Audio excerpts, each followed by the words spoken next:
सरल और धारा प्रवाह हिंदी में कठ उपनिषद। प्रस्तुतकर्ता स्वयं प्रकाश शर्मा। उपनिषद का आरंभ हम प्रार्थना से करते हैं। हे परम ब्रह्म परमात्मा, हम दोनों गुरु और शिष्य की साथ साथ रक्षा करो, दोनों का साथ साथ पालन करो। हम दोनों साथ साथ पूरी शक्ति से काम करें। हमारा अध्ययन हमें तेजस्वी बना दे। हम दोनों एक दूसरे से कभी द्वेष न करें। ओम शांति शांति शांति ओम।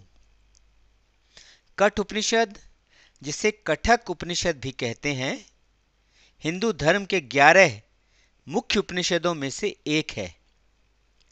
यह यजुर्वेद की 33 शाखा का हिस्सा है। उपनिषद में 2 अध्याय हैं, जिनमें 3-3 भाग हैं। उपनिषद बालक नचिकेता द्वारा सबसे ऊंची ब्रह्म विद्या स्वयं मृत्युदेव यमराज से प्राप्त करने के बारे में है। गौतम वंशीय उद्दालक ऋषि ने विश्वजीत यज्ञ किया। इस यज्ञ में अपना सब कुछ दान करना पड़ता है।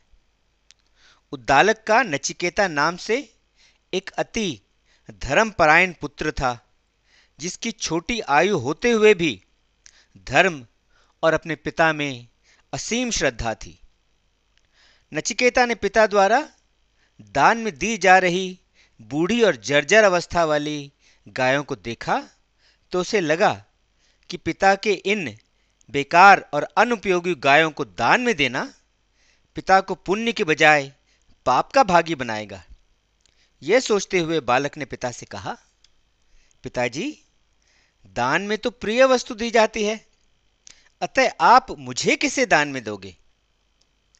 पिता ने अनसुना कर दिया, पर नचिकेता बार बार पूछता रहा। तंग आकर पिता ने कहा, मैं तुम्हें यमराज को देता हूं। बालक पिता के इस आदेश में भी हित देखते हुए और पिता की आज्ञा का सम्मान करते हुए यमराज के निवास पर पहुंच जाता है। यमराज निवास पर नहीं मिलते और 3 दिन बाद लौटते हैं। नचिकेता 3 दिन और रात बिना अन्न जल के यमराज की प्रतीक्षा करता है। घर लौटने पर जब यमराज ने ब्राह्मण पुत्र को बिना अन्न जल के अपनी प्रतीक्षा में पाया, तो उन्होंने प्रायश्चित के रूप में उसे प्रत्येक दिन के लिए 1 वर अर्थात कुल 3 वर मांगने को कहा। नचिकेता द्वारा मांगा गया तीसरा वरदान, जिसमें उसने जानना चाहा कि मृत्यु के बाद क्या होता है और यमराज का इस प्रश्न का उत्तर देना, यही इस उपनिषद का मुख्य उपदेश है। उपनिषद को 3 भागों में प्रस्तुत किया गया है। पहले भाग में परिचय और पहले अध्याय का पहला भाग है। दूसरे भाग में पहले अध्याय के बाकी 2 भाग हैं और तीसरे और अंतिम भाग में दूसरे अध्याय के 3 भाग हैं। उपनिषद।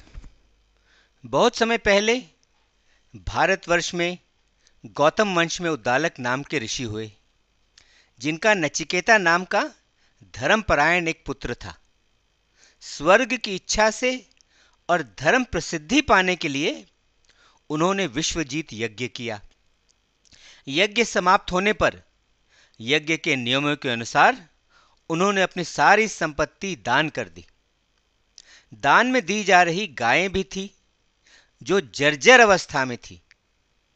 नचिकेता ने जब इन गायों को दान में जाते हुए देखा तो उसके मन में श्रद्धा उमड़ पड़ी और वह परेशान हो गया। वह सोचने लगा, ये गायें जो मेरे पिता दान में दे रहे हैं, ना तो पानी पी सकती हैं, न चारा खा सकती हैं और ना दूध दे सकती हैं। ये तो निरर्थक और मरने वाली है। ऐसी बेकार और अनुपयोगी गायों को दान में देने वाला दाता पुण्य की अपेक्षा पाप का भागी होगा और उसे यश और स्वर्ग की जगह अपयश और नरक मिलेगा। पिता को सावधान करने के विचार से नचिकेता उनके पास गया और बोला, पिताजी, दान में तो प्रिय वस्तु दी जाती है, मैं आपका प्रिय हूं, मुझे आप किसे दान में दोगे? पिता ने नचिकेता की बात अनसुनी कर दी। नचिकेता ने वही बात दूसरी तीसरी बार कही तो पिता को क्रोध आ गया और उन्होंने क्रोध में कहा, जा, मैं तुम्हें मृत्यु को देता हूं। पिता के इस उत्तर से नचिकेता दंग रह गया। उसने मन में सोचा कि पिताजी के बहुत से शिष्यों में मैं पहली श्रेणी के आचरण वाला हूं, बहुतों में मैं मध्यम श्रेणी के आचरण पर चलता हूं, निम्न श्रेणी का आचरण मैंने कभी नहीं अपनाया। यमराज का ऐसा कौन सा कार्य हो सकता है जो पिताजी मुझे उन्हें देकर पूरा करना चाहते हैं? पिता के गुस्से को शांत करने के लिए और उन्हें सांत्वना देने के लिए नचिकेता उनसे कहता है, पिताजी, आपके पूर्वजों ने जैसा आचरण किया था उस पर आप विचार करें और वर्तमान में भी श्रेष्ठ लोग जैसा आचरण करते हैं उस पर भी नजर डालें। मृत्यु को प्राप्त होने वाला यह मनुष्य अनाज की तरह है। अनाज पैदा होता है, पकता है, बीज बनता है और फिर पैदा होता है। वैसे ही मनुष्य पैदा होता है, बूढ़ा और कमजोर होकर मर जाता है और फिर जन्म लेता है।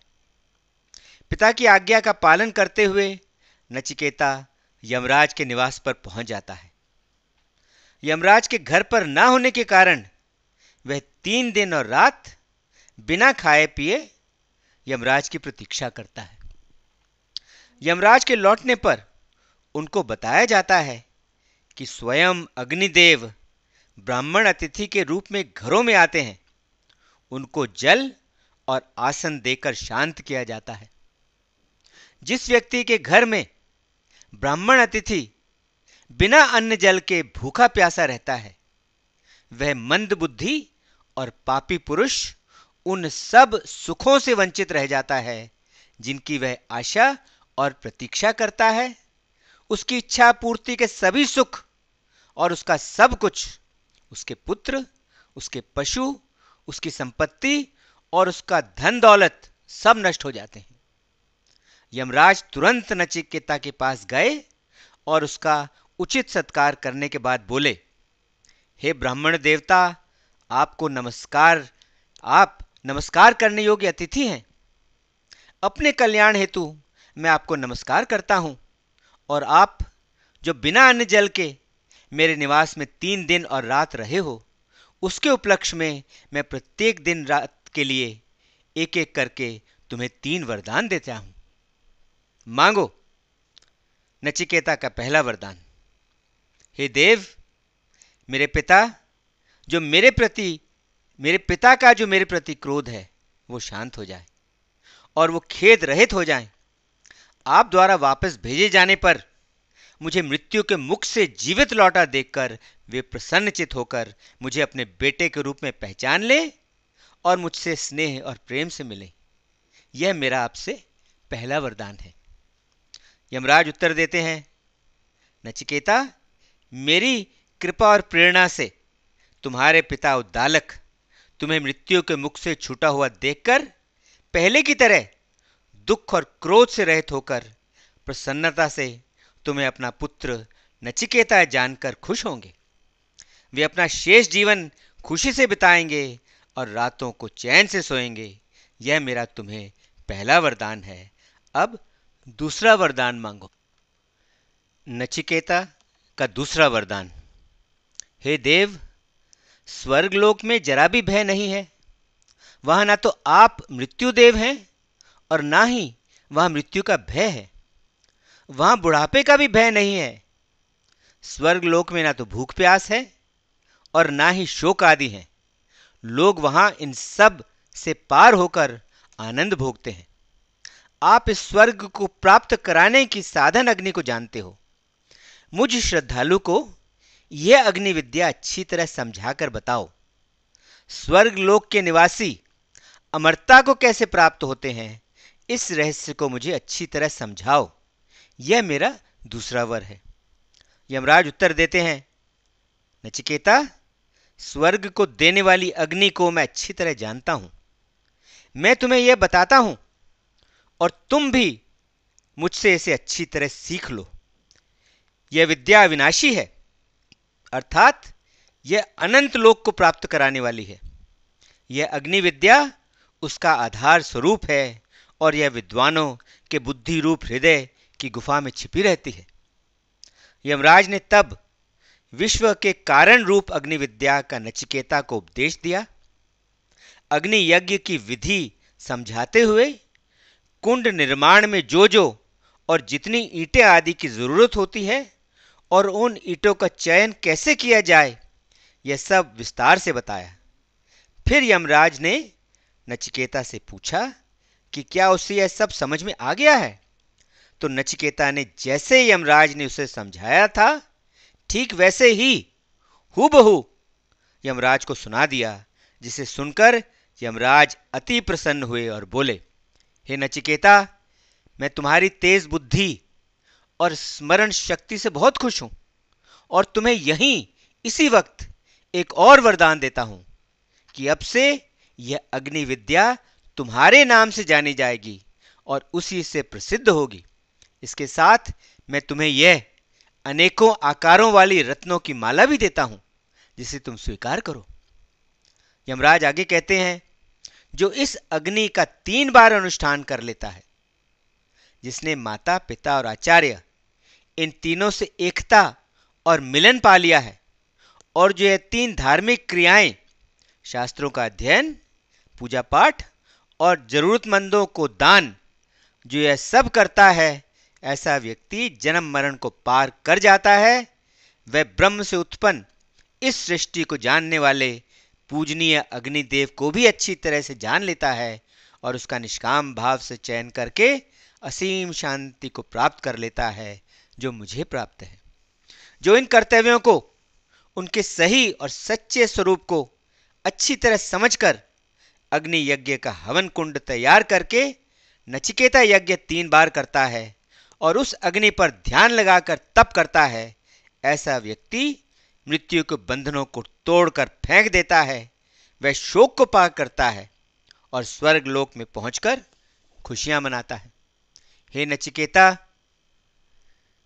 यह जो तुम्हें स्वर्ग देने वाली अग्नि विद्या मैंने बताई है, जो तुमने दूसरे वर के रूप में मांगी थी, लोग इसे अब तुम्हारे नाम से जानेंगे। यह अब नचिकेता अग्नि के नाम से प्रसिद्ध होगी। अब तुम तीसरा वर मांगो। नचिकेता का तीसरा वर, हे देव, मरे हुए मनुष्य के बारे में यह संदेह है कि मरने के बाद उसकी आत्मा रहती है या नहीं रहती। मुझे इस बारे में अच्छी तरह समझाओ, जिससे मेरा यह संदेह दूर हो सके और मृत्यु के रहस्य को मैं अच्छी तरह समझ सकूं। यमराज नचिकेता को इस वर से टालने का प्रयास करते हैं। वे कहते हैं, हे नचिकेता, इस विषय के बारे में तो देवताओं को भी संदेह रहा है। वे भी इस रहस्य को अच्छी तरह नहीं समझ पाए, क्योंकि यह विषय बहुत ही सूक्ष्म है और यह सहजता से समझ में आने वाला नहीं है। इसलिए तुम कोई और वर मांग लो और इस आत्मज्ञान संबंधी वर को मुझे लौटा दो। नचिकेता उत्तर देता है, हे देव, आपने स्वयं कहा कि इस विषय में तो देवताओं को भी संदेह हुआ और वे भी इसे ठीक तरह से नहीं समझ पाए थे, क्योंकि यह विषय गूढ़ है, आसान नहीं।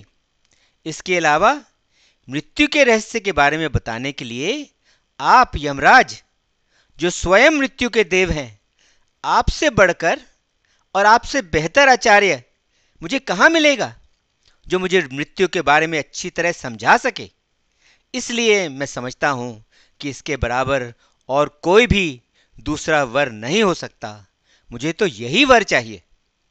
यमराज नचिकेता को इस वर से डिगाने के लिए उसे प्रलोभन देते हुए कहते हैं, नचिकेता, तुम सैकड़ों वर्षों की आयु वाले पुत्र और पौत्र मांग लो। जितने चाहे पशु, गाय, हाथी, घोड़े इत्यादि मांग लो। जितना चाहो सोना, जितनी चाहो भूमि मांग लो। अपने लिए जितनी लंबी उम्र चाहो मांग लो।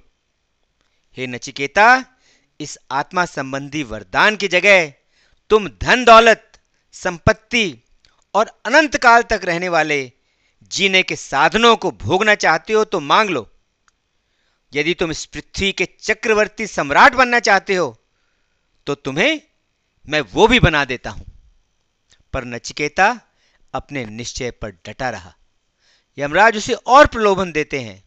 वे कहते हैं, नचिकेता, इस मनुष्यलोक में जो जो भोग दुर्लभ हैं और बड़ी मुश्किल से मिलते हैं, उन सब को तुम अपनी इच्छा अनुसार भोग लो। रथों और नाना प्रकार के वाद्य यंत्रों सहित स्वर्ग की अप्सराओं को मांग लो।